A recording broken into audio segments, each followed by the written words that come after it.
accepté cette interview et de présenter un petit peu ton parcours de biker en premier lieu. Mais tu vas nous parler surtout de l'ONG dans laquelle tu es actif. Et première question, ça fait combien de temps que tu roules la moto et comment t'es venu la passion de la moto? J'ai passé le permis voiture à 18 ans. Je crois que 6 mois après, je me suis inscrit au permis moto. Donc j'ai roulé des roadsters et après je suis rentré dans le monde custom et depuis ce jour-là, j'ai un père qui est motard, j'ai une mère qui est motard. Donc du coup c'était inné, on va dire. Donc tes modèles préférés sont devenus les custom maintenant? Ouais. En ayant essayé, quand on essaye, on adopte. Un copain m'a proposé, et il m'a emmené chez Harley, je me suis dit qu'est-ce que je vais faire là-haut et au final quand je me suis mis assis dessus, je me dis ouais, c'est bon, c'est pour moi. Tu fais partie des United Riders. Alors c'est une ONG. Exact. Je vais te laisser en parler mieux que moi. C'est la seule unique ONG de bikers en fait au monde. Donc il y a beaucoup d'associations et nous on est la seule ONG. Donc on a les statuts d'ONG. Les actions principales qu'on va faire, ça va être de la récolte de produits d'hygiène, de vêtements qu'on va redistribuer aux personnes qui sont en difficulté, qui sont en réinsertion, qui sont dans le besoin ou dans la rue. Après on fait plein d'autres actions à côté, comme récupérer des jouets pour les enfants qui sont placés dans certains foyers. Et puis voilà, on fait des maraudes, on est dans les rues pour aller distribuer, aller à la rencontre, apprendre à leur malheur entre guillemets, et puis pouvoir mettre une pierre à l'édifice tout simplement. Vous êtes structuré comment? Parce que pour ceux qui ne connaissent absolument pas, c'est le moment de faire connaître cette œuvre caritative. En fait tout simplement, l'ONG a été créée en 2016 dans la région parisienne.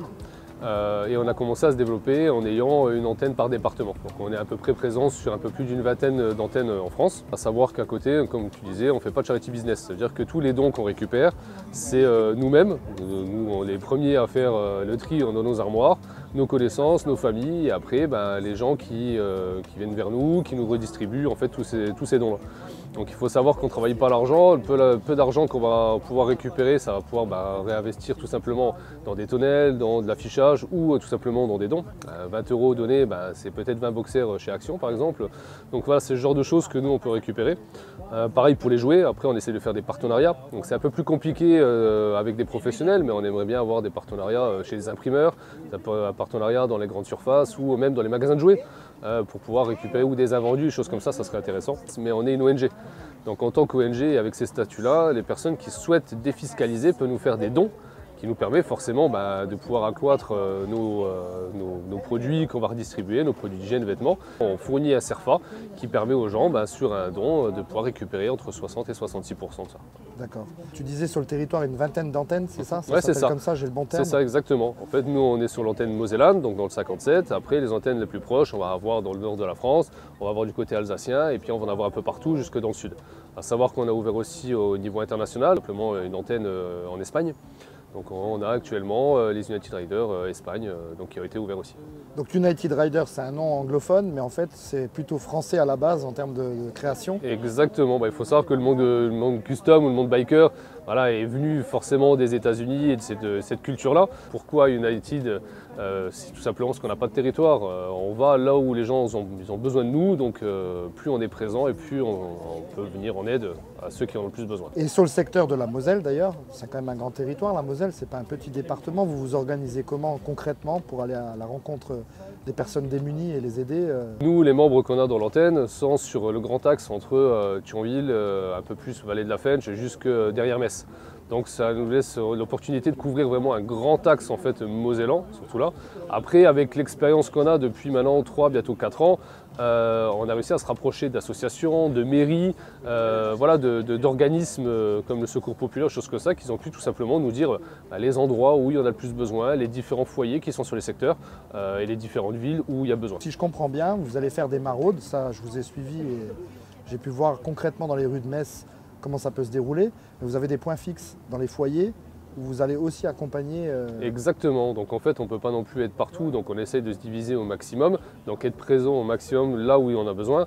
Donc effectivement qu'on a un temps par exemple comme aujourd'hui qui est un peu mitigé, on va avoir seulement qu'une partie, peut-être 50% en fait, des personnes dans le besoin qui vont être en ville. Donc c'est là qu'on va faire des maraudes itinérantes. Donc on va se balader, on va leur offrir un café, on va avoir un réconfort, on va échanger avec eux, on va leur donner des dons de vêtements ou de produits d'hygiène.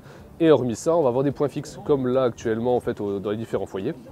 ou quand il fait mauvais, quand les mecs ils n'ont pas forcément envie de se déplacer, hein. Quand je dis mec, c'est forcément, il y a des femmes aussi, hein, dans la rue, on va à leur rencontre et puis on leur apporte justement ces produits d'hygiène, un peu de café, de gâteaux, choses comme ça, en point fixe. Donc on essaye de se diviser au maximum là où ils ont besoin. Vous faites aussi des événements autour de la période de Noël, vous distribuez des cadeaux aux enfants dans les foyers, c'est ça, hein? Exactement, en fait il faut savoir qu'il y a beaucoup d'enfants qui sont abandonnés ou qui sont dans la précarité, qui sont dans les foyers.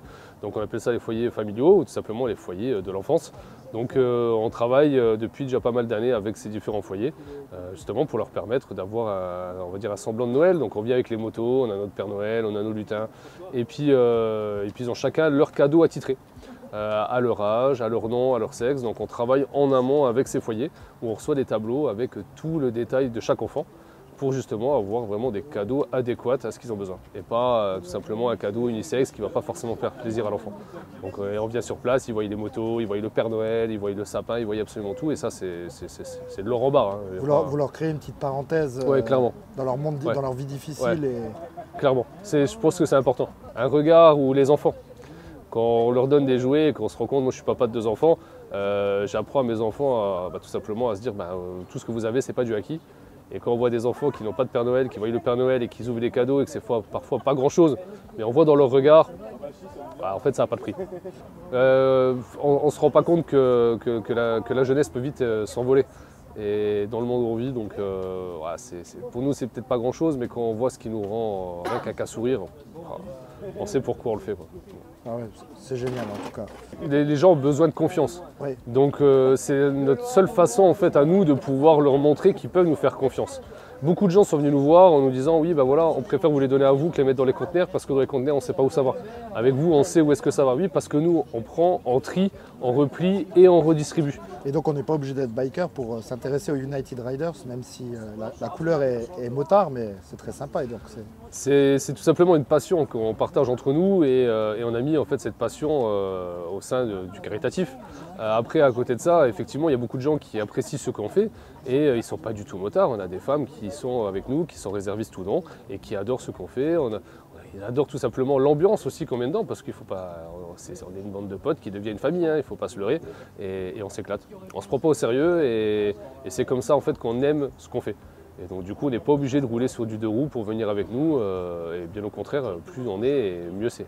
Il y a une belle solidarité et puis un esprit de camaraderie qui prévaut dans votre action aussi alors. Il y a une fraternité, hein, qui se fait autour de tout ça et on vit dans un monde d'hypocrites où chacun pense à son nombril. Donc on essaye en fait d'enlever tous ces clichés et de se dire tout simplement on est comme tout le monde et on se rend vite compte que quand on arrive dans la rue, les gens à qui ça leur arrive, c'est monsieur tout le monde.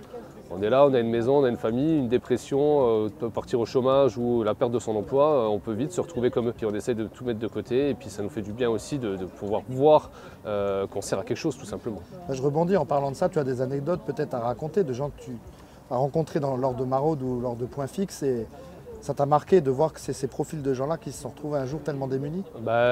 L'anecdote qui me reviendra toujours, de toute façon, c'est la première personne à qui j'ai donné des dents d'hygiène. Une personne qui parlait très peu français et en fait au moment où il a compris pourquoi on était là et quand je lui ai tendu en fait le sachet tout simplement d'hygiène, je ne pouvais pas oublier son regard. J'ai eu un regard, c'est un regard pétillant, un regard plein de larmes qui voulait tout dire. Et moi, ça m'a retourné. Et je pense que ce regard-là, il restera gravé. On dit toujours qu'il y a des choses qui restent gravées, ça en fait partie.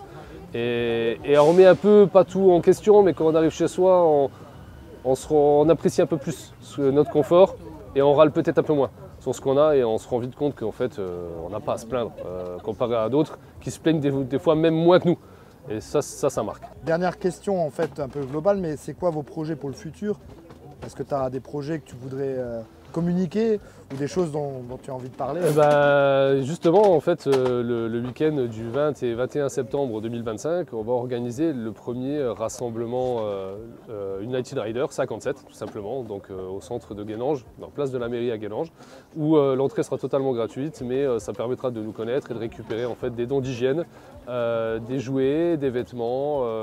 Et puis il y aura des tombolas, il y aura des exposants, il y aura des groupes de musique. Donc Voilà, ça c'est vraiment le projet futur 2025 qu'on est en train justement de mettre en place tout doucement. Qu'est-ce qu'on peut vous souhaiter de plus collectivement et individuellement On peut souhaiter de toujours s'éclater dans ce qu'on fait, que les gens continuent à nous soutenir et à nous suivre, à nous donner des dons, qu'on puisse avoir un local et qu'on puisse continuer sur cette lancée-là, aussi bien en Moselle que partout en France, parce que toutes les antennes de France ont besoin du soutien de Monsieur Tout-le-Monde et de chaque personne. Et puis chaque personne donner une bricole ou un don, ça changerait déjà le futur de beaucoup d'autres.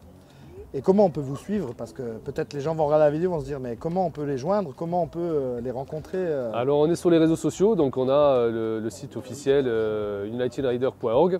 Vous avez vraiment tous les détails dessus. Après on est sur Facebook, on est sur Instagram, on commence à être de plus en plus sur TikTok.